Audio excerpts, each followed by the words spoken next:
In the meadow where the bunnies play, there's always a new story to tell. Bramble was the smallest bunny in the burrow, with fur like a dandelion and ears that trembled at every rustle. While the other bunnies leaped on Windy Hill, Bramble watched beneath a clover leaf, counting heartbeats and wishing his paws were braver. The hill rolled like a green ocean toward the sky, and the wind there had a voice, a whispering whoosh that made grasses bow and kites take flight. It made Bramble's whiskers shiver. Every morning his siblings would thump to the crest and fling themselves into the gusts, coming back laughing as if the wind had sprinkled them with courage. "Come on, Bramble," they called. "It makes you light as a feather." But Bramble's paws seemed glued to the earth. One afternoon, an old robin named Sage landed nearby. Sage's feathers were striped with gray and her eyes held summer stories. "Why so still?" she asked. "I'm afraid of the wind," Bramble admitted. "It might push me away or topple me." Sage peered into his wide eyes.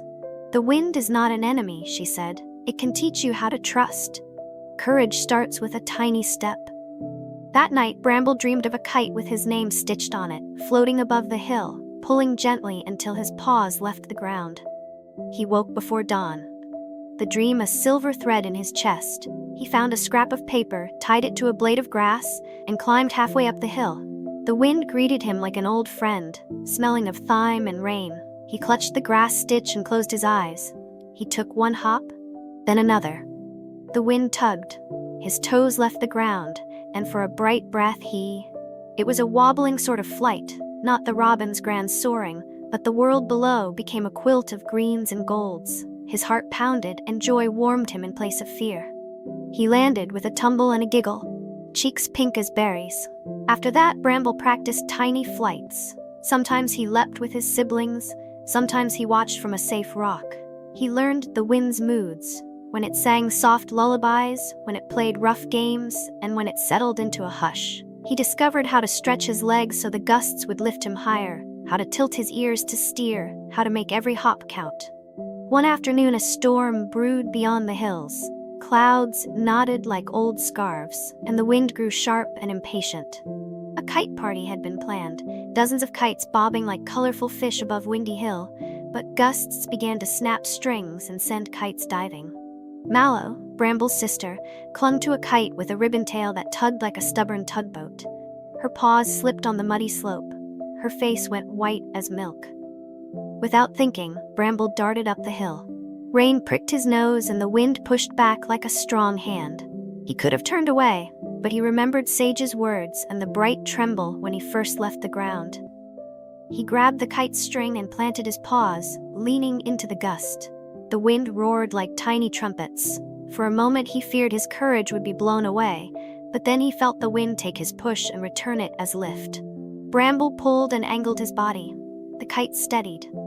When the clouds moved on, the sky smelled like new washing. The bunnies cheered. Mallow hugged him so hard he could taste the salt of her gratitude. Bramble's fur was wet, and his whiskers held droplets, but he felt a warm lantern glow beneath his ribs. That night, the burrow buzzed with talk of the brave bunny who saved the kite. Bramble kept his paws tucked and smiled quietly. He understood that courage was not the absence of fear, but the choice to hop forward anyway. He still trembled sometimes, but each tremble had become a question he could answer with action. Sometimes Bramble would wobble with nerves, heart thudding like a tiny drum. Yet each wobble taught him something new: how to breathe through the push, trust a friendly gust, and help others find their feet. Those small lessons stitched a brave pattern in the meadow, and every hop afterward felt like a promise kept and warm smiles. Years later, little ones would press their ears to the breeze on Windy Hill and ask Bramble to tell how he learned to ride the wind like a friend. He would point to the place where his first hop kissed the air and say, "Start small." Children would practice tiny leaps, testing the breeze, their faces bright with new daring. On windy days, Bramble would close his eyes and feel the wind weave beneath him, a memory and a promise. Sometimes he would fly. Sometimes he would simply listen. He had learned that bravery could be practiced like a morning stretch, that worry could be turned into something that carries you. And that's how every bunny learns, one hop at a time. What did this story teach you today? Tell us in the comments.